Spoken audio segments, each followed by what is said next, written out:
We move on now to our next paper, which will be presented by Peter Langschmidt, who is with the Publisher Research Council. He has a very colorful CV, albeit very short on this piece of paper that I have in front of me. A previous strategic planning and media director of SA's largest agency group, Peter now consults to blue chip companies and specializes in working with media owners, including Naspers, Kagiso, Caxton, and Facebook. He is currently on the IAB Measurement Council and the lead consultant for the Publisher Research Council. Peter has over 35 years experience in research, advertising, media, and marketing. Please join me in welcoming Peter to the stage. How are we all? You guys work in the most difficult research continent in the world. So I want you to just look at each other, because you're not sissies. Just look at each other and just give a little nod. How's it? Okay, because you know it's tough. And I'm going to tell you about how tough it is. We're going to talk about unbalanced samples, but just in terms of geography, South Africa is the same size as France, Italy, Germany, and the Netherlands combined. But their population is 228 million, and that gives a population density of around about 182 people per square kilometer. And ours is only 59 million, so our density is almost a quarter. We've only got 44 people. So that's tough as it is, and apart from infrastructure, which is much better in Europe. Did you know, and I'm going to give you lots of useless information as well that you can use at dinner parties, not just market research. And whoa, did you know that in the UK you can never be more than 7 miles away from a road? And in Africa you can never be more than 7 miles away from an animal that can eat you. That's a really, really tough, when we do our KPIs and on the establishment survey and TNS say, what's happened? I said, why are you slow in this area? Why are you slow in Limpopo? Oh no, one of our interviewers was gored by a hippo. And then we said, but don't the supervisors carry crutches so that you can carry on working? So, okay, we're doing that now.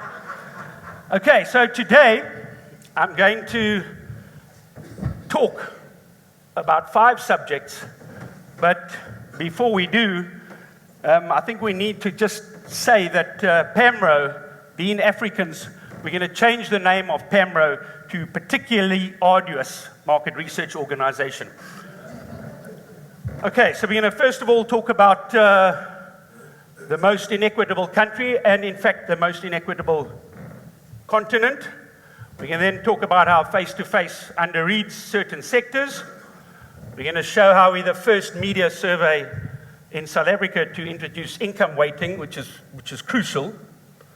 We're then going to show how you build coupled online panels to your face-to-face, and then you just put it all back together and you impute and you fuse the data.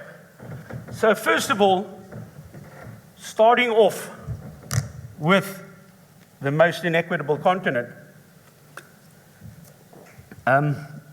Every time I show these pictures of drones, if I'm in Durban, people say, oh, wow, that's on the road up to Chatsworth. And if I'm in Cape Town, they say, oh, that's on the road to Langa. But in fact, a lot of the cities in South Africa look like this, with the rich and the poor next to each other.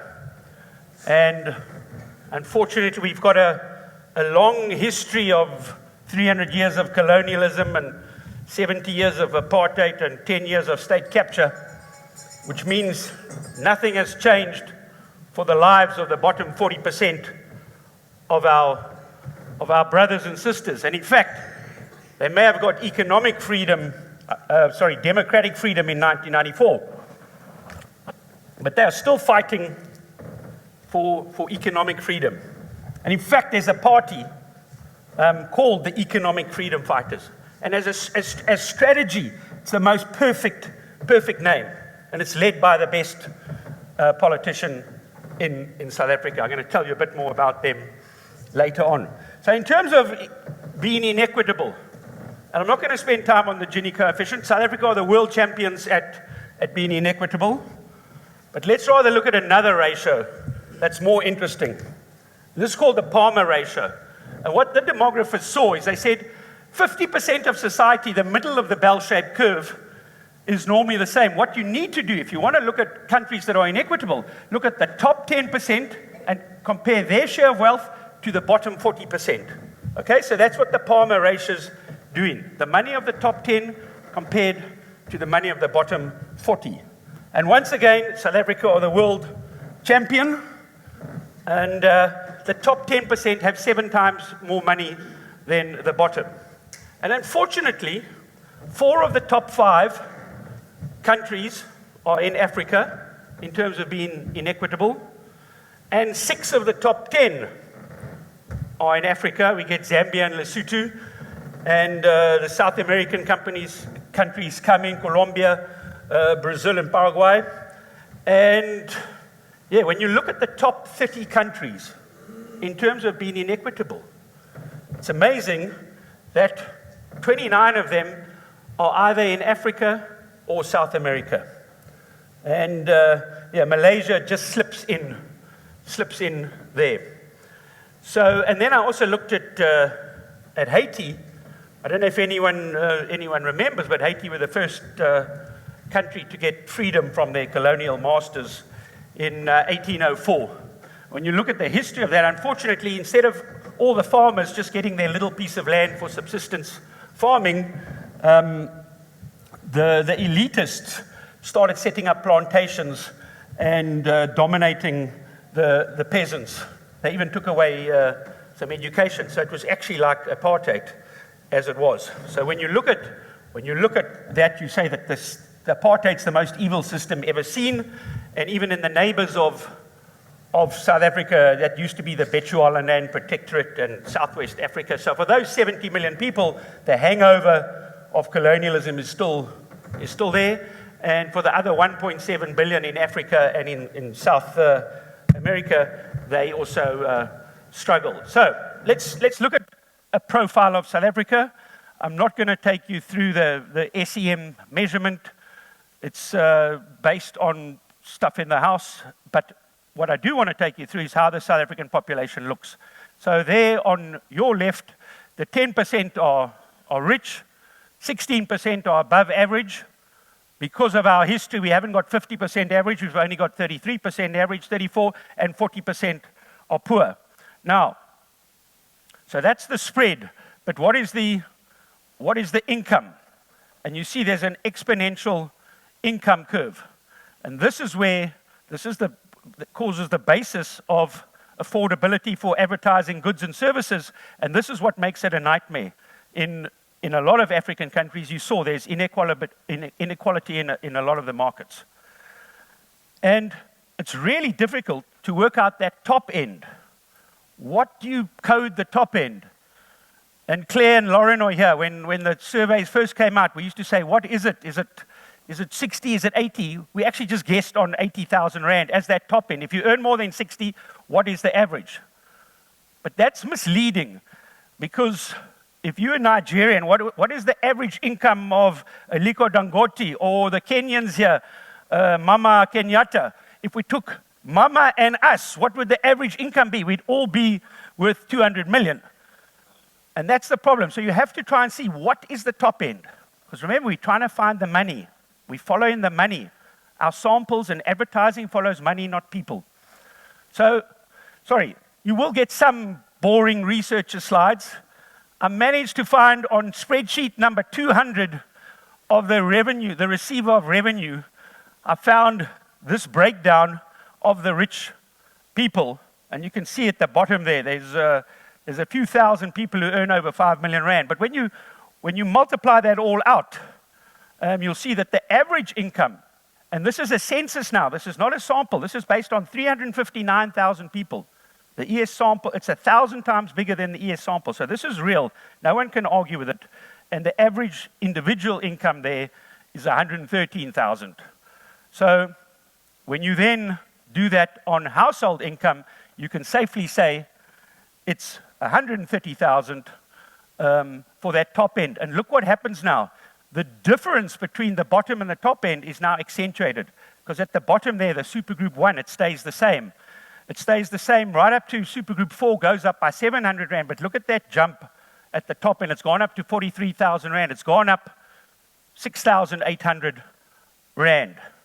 Now, what happens when, and I don't have a pointer, but when you've got Supergroup 5 at 43,000, they've got twice the income of the group below them at 20,000. They've got twice the income of the group below them. They've got almost twice. What happens then? You know what you do? You start building walls.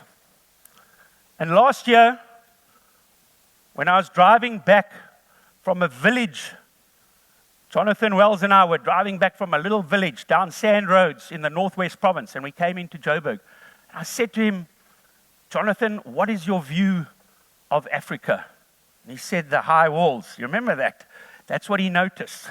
We get used to it. But whether you're middle class with no electric fence, or whether you're top end, you start building walls. You build walls between us to keep what you've got.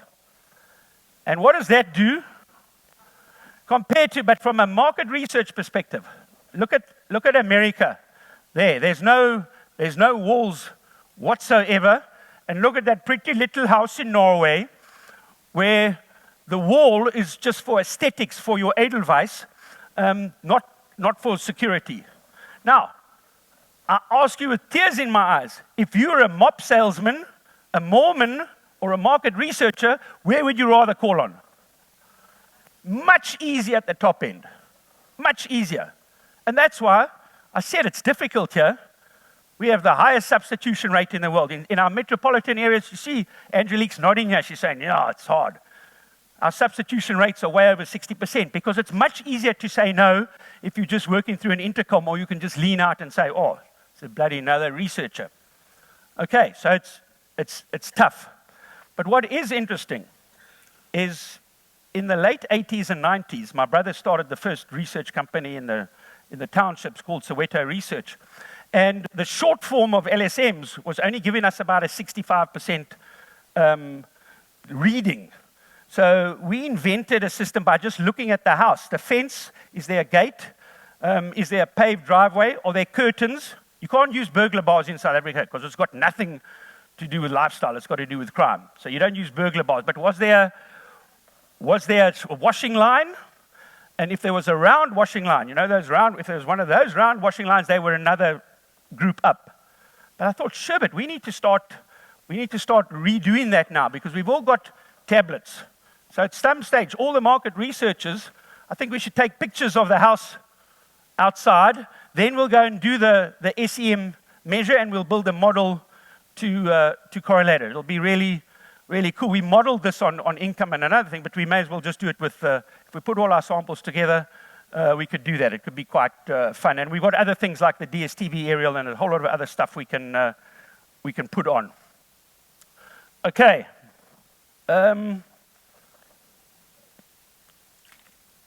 Sorry, as you get older and you become a coach, not a player, you start thinking about other stuff apart from business. And Socrates and Aristotle, they only started getting it when they were 65. Because that's when you sit at home with your remote. What's the meaning of life? So why am I talking equality or anarchy? Because when you've got those differences in society, if you don't start addressing them, and business is now no longer just about shareholder value, it's about being a good citizen. What happens if you don't address that? Well, let me tell you, we had a general election in May. We got the ANC, the governing party, got about 58%, and the DA, another party. So they're the centrist parties with about 79%. But what happened is, back to the EFF, the Economic Freedom Fighters, the ANC lost 16 seats, exactly 16 seats went to the EFF. And what are those guys saying? They're saying, let's just go and take everything from the rich. It's a strong argument. And what happened? So they grew 75%. And on the other side, the Democratic Alliance they lost 6 seats to the Freedom Front. They had 175% growth. And what are they? They are Afrikaans party who want to reintroduce apartheid. So, and this is what happens. If you don't start leveling the playing field, you'll start getting anarchy. That's only 6% of the movement, but after 3 years, that would be 20%. And that movement is happening in all countries around the world with right-wingers in Brazil and Austria and everywhere else. Here it's accentuated at both sides, but you have to start addressing that. And as Steve Biko says, in time we shall be in a position to bestow on South Africa the greatest possible gift, a more human face. By the way, he also started speaking about socialism, so I'm also rereading all his books again, because he said in Africa you need a mixed, you can't only have capitalism. And that was 40 years ago, and I'm starting to think that's actually correct. Never put two quotes in one slide, unless you see one you really like. Until we are all free, none of us are free. So yeah, we can't carry on doing our stuff when people are trying to survive with really low income. And a bit of Trivial Pursuit, that's the quote that's on the Statue of Liberty in New York. Okay, so we're trying to sample based on money, because we're sampling for advertising. And yeah, what we get is that a quarter of the people have 60% of the money. And down the bottom there, that bottom supergroup 1, 20% of people only have 7% of the money. But guess what? The cost per thousand of media is much cheaper at the lower end than it is at the top end. We've got a radio group called Prime Media. They've got 4 stations. They make more money out of 1.8 million monthly listeners than the whole SABC African Language Services do with 30 million listeners. So it's also accentuated. So the bottom end have less than 5% of ad spend. And this is really difficult structuring samples. And the incidence, this is from our fused data. That's the beauty when you get 3,000 brands with our fused data with a Nielsen panel. We can see that as you go up the scale, there's far more brands. And this doesn't only happen in FMCG, it happens in banking with cross-sell ratios, it happens in mobile with expenditure in multiple devices, it happens across multiple categories, and it makes it harder to design samples. Okay, so face-to-face drastically underread sectors, and if you think that picture looks like it's from Rawalpindi, it's not, it's from Phoenix outside Durban. Well, I'm telling you that, but okay, this is a bit, I don't know if you can see this, and I'm not going to go through it, but what happened is when the establishment survey came out, we looked at the results, and we saw that it was under-reading the top end of the market. There, the 50,000 segment, you could see it was under-reading by 35%. And so we said, let's get a second opinion. We went to another company, GeoTerra Image, and there you'll see in the pink at the top there, they say it was under-reading by even more, by 500,000, by 71%. Said, sure, but let's get a third opinion. We went to another demography company called IHS, and they said it was under-reading by even more. So we knew there was definitely a problem. And IHS were doing more livestock at the bottom end of the market, and affordability, because that's actually what we want for our customers. Not a fix, it doesn't matter where you've got a fixed salary, is it can you afford the payments on a new Toyota Corolla or a bottle of Johnny Black? That's what it's about, affordability. So we've now changed. We ran a workshop. We got in Kantar, Nielsen. We flew in a professor. We got IHS. We all got in a room and we said, what are we going to do? And in South Africa and in a lot of Africa, there are a lot of stokvels or burial societies. In fact, 55% of women are a member and 30% of men. And they used to be used just for durable goods. They're now becoming buying clubs for bulk purchases with wholesalers. And what we've done is we've broadened the question to say, please include all sources of income, like salaries, pensions, government grants, rentals, informal trading, stokvels, income from investments, and family. because at the bottom, there's supergroup 1 and 2. You'll see salaries aren't the major. The major source of income is from family and from those government grants. Okay, and this was a great idea of TNSs. We used to have from 0 at the bottom. We now put in from 1. There's little things like that that make all the difference in trying to get your figures. So never have 0, put in 1. Okay, so what are the summaries of face-to-face? 1, it underreads income at the top end, and 2, it underreads the bottom end if you don't change the question to reflect the realities of Africa. 2, I've taken all that out, but we also did this by household type, by gated communities, all of that. It underreads that whole. So you have to balance your sample there as well. And guess what? You get a double whammy because the rich people are in the secure complexes.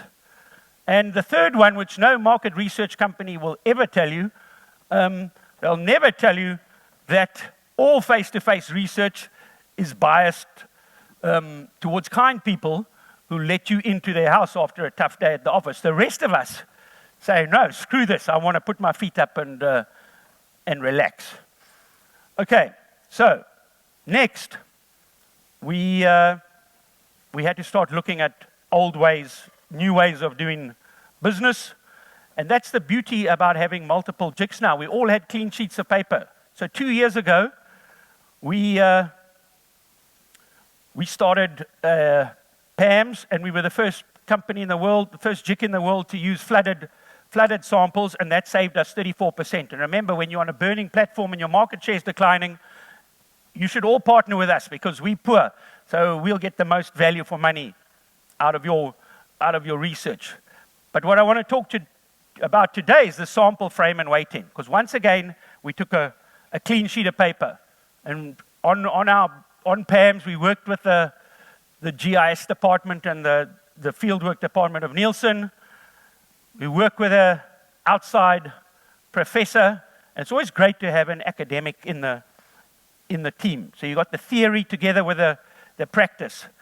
And I also want to salute Brenda, because what she said, the auditor said, instead of waiting till afterwards when we come in, and you can't fix it, why don't we come in at the beginning when you're doing the sample? And that's a great idea for anyone here, by the way. So you get the global best practice from Norway combined with Brenda's local experience, and then there was me. So I thought there's too little of me. So luckily I'm bordering on schizophrenia. So I only work 80 hours a month for the PRC. So and these meetings were held in the afternoon when I was working for SCS, my own company. So that's what I did. And when I was a strategic planning director, we always used to say, if we didn't have research, let's role play with the consumer. And so I thought I'd just tell you a quick story now about my own schizophrenia, and I'll tell you a story about what happened to me. So in 2015, you can see there's my pub. It's called Beer Haven Badley. You can see I'm an advertising guy. I always brand things. And you can see there the house wine is Jägermeister, and the proprietor's Langers there. Gary, can you check? Langers is the proprietor. In any case, so that's a nice little skormjol, a nice shebeen. And then at the end of last year, I opened another place which was 50 meters away called Chiboma, which was a more upmarket place. And then what happened is I got a lawyer's letter from myself saying, why have you opened another place? And it went on for quite a while. I was fighting. And it's really difficult when you're the plaintiff and the respondent. It's like really lousy. It was costing me a fortune in legal fees, but that's what you have to do. You have to really think that way. And you see what happens. By the way, we settle it out of court because Chiboma doesn't do sports functions anymore.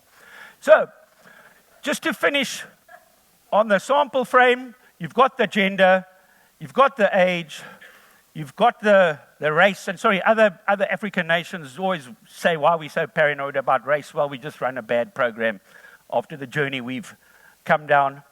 And we also, and this was great, in previous samples, they looked at an EA, by the way, is an enumerator area. It's a group of 200 households. It's the smallest area on the census. And we used to look at dominant race group. This time, we said, can we look at split race groups, because we come from a place where there was group areas, people weren't allowed to live together, but now there's mixing, and we needed sample areas where there was mixed groups so we can change our sample. And we got an extra 5,000 these small areas into that. So we can do that. And obviously we do geography and we do income. I'm not going to take you through all of that. I think GeoTerra image are here. But we're putting on income. So we've now got that. And in the middle of our sample framework, we changed from one supplier to the other. It took the GICs years to agree on using IHS. We're now in the middle of our sample frame. We changed to GTI because they had a higher percentage of people in metropolitan areas and they had more households. The two companies argue about where the empty households are, and we say that the 400,000 empty households are in the rural areas, not the metropolitan area. And blah-de-blah, we use power allocations. Let's not worry about all of that. But at the end of the day, we believe we've now got an income base in our sample from 40,000, 11,000 to 39, and below 11,000, we've got income in there, we've got geography, we look at power allocations. I'm not going to go through all the detail, and then we put it all back together again. And what we're really trying to do is we don't want more white people. And this sample is actually balanced. We got the same amount of people. We got the same amount of people as we had previously, but we've now put on an income. So we've put on an income filter without changing the profile.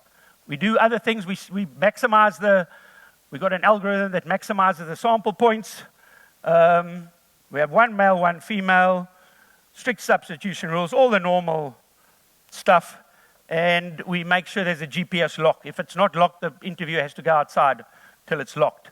Okay, the last two steps, and they get much shorter, you'll be pleased to know, is we then have got our face-to-face currency survey, and we put our panel on top.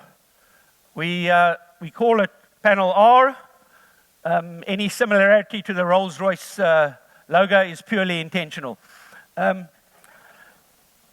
So what happens is when people build panels, they throw random probability sampling out the window because they just do it for cost expediency. We're saying, hang on, let's try and do it properly. I'm not saying we're succeeding, but we're going to try and do it properly. So although face-to-face is seen as the gold standard, we think it's like democracy that can bring you Brexit and Donald Trump. We think it's not perfect. So, yeah. And we use companies that are not in the traditional research environment. We use geocoding companies where they've each got a lat and long, and every house is color-coded based on aerial photography. It's also got a household type, so we can see if we're under-reading certain types of households, because remember, our readers are sitting in pockets in places.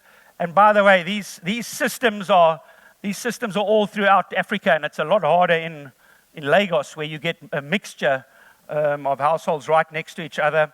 And in fact, there's over 23 million houses have been geocoded in Africa. So you can do this throughout the world. We've also got a database where you tie the people in to the address, to the telephone number. So if you recruit anyone and you've got a cell phone number, you can reverse them onto a map, and you can see if you want them or not. If you've got a respondent next door or in the same SAL, you just throw them out. So in that way, you start balancing your sample. So to show you an example of how reverse geographic sampling works, there's the PAM's face-to-face interviews in Cape Town, and we get the respondents from the establishment survey or from Superbase, and we start spreading them around. Because yes, you may live in a female body or a fat or a thin body, but you actually live in a house that's situated somewhere, and your house tells me more about your income than your outside covering. I'm more interested in your house and where you live. And we pay lip service. When you see cluster sampling, particularly of fours, you'll start seeing, wow, I'm missing out whole areas.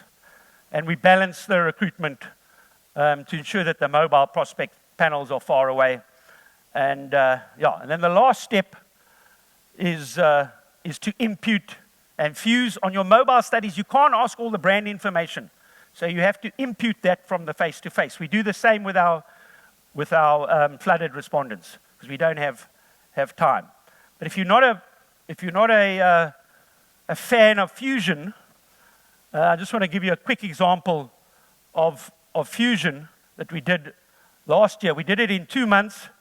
A single source diary takes a long time to plan. There's some jigs that are still planning theirs.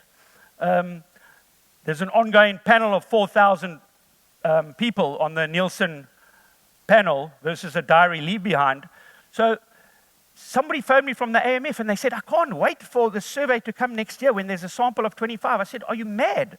This panel buys 52 weeks a year. The sample is actually 210. It's 70 times bigger than some panels. And it's audited, guys. They go and they check your till slip. A diary is fallible. It's from memory. And the husband or the wife fills it in without the partner knowing. So the data doesn't correlate at all with the real figures. And you can get 3,000 brands. We've got 3,000 brands versus less brands. And it just goes on and on and on. And the best thing is it costs a quarter of the other. And when you're in your Telmar, you don't know that it's fused. It's the same as your good old-fashioned amps or your single source. Because there it is, light, medium, and heavy, and you can do any of your runs. So, that's the answer. And we like fusion so much. We've now fused 4 studies. We fused IAB data. Then we found out you're not meant to fuse it, you're meant to stack it. So you can add on top. And what we're now going to do, we have our face-to-face study, and every 3 months we can stack IAB data on top. And then you could start getting really fancy and start reducing readership via ABC figures. But that's that. So just to finish off this mixed methodology summary, first of all is balance. Your panel must balance and complement your face-to-face survey. Okay, and you're spreading it on income and household type and security. Second of all, you impute, because your online surveys are shorter. And we piloted doing 3 lots of 7, and by the way, on a desktop, people can sit for half an hour. And another thing, we thought we'd save money. We are spending more on our mobile surveys to get the top end. We're spending more than face-to-face. But we have to get them, because we have to be representative. It's a nightmare, but that was the reality of it. Then you stack them, you combine both surveys on top, and the last step is you then start fusing with the IAB and other surveys. Okay, thank you very much. I hope you found that interesting. Well, thank you very much, Peter, for challenging us and challenging the thresholds of contemporary sampling and the implications for data weighting, for data fusion, and how we construct and analyze our survey. And also thank you for saying with a straight face what would be tongue-in-cheek for some people, and addressing some of the common problems of today. You quoted, or you almost quoted Socrates and Aristotle. You actually reminded me of Heraclitus, who is also referred to often as the weeping philosopher, and who famously said that you cannot cross the same river twice, meaning that when you cross it on the way to do your work, the water that's there is different to the water that is passing through the same place where you cross when you're coming back to go home. So that emphasizes the fact that there's so much change in our industry. Even the papers that were presented yesterday, some of them we need to update by this afternoon. So thank you very much to everyone.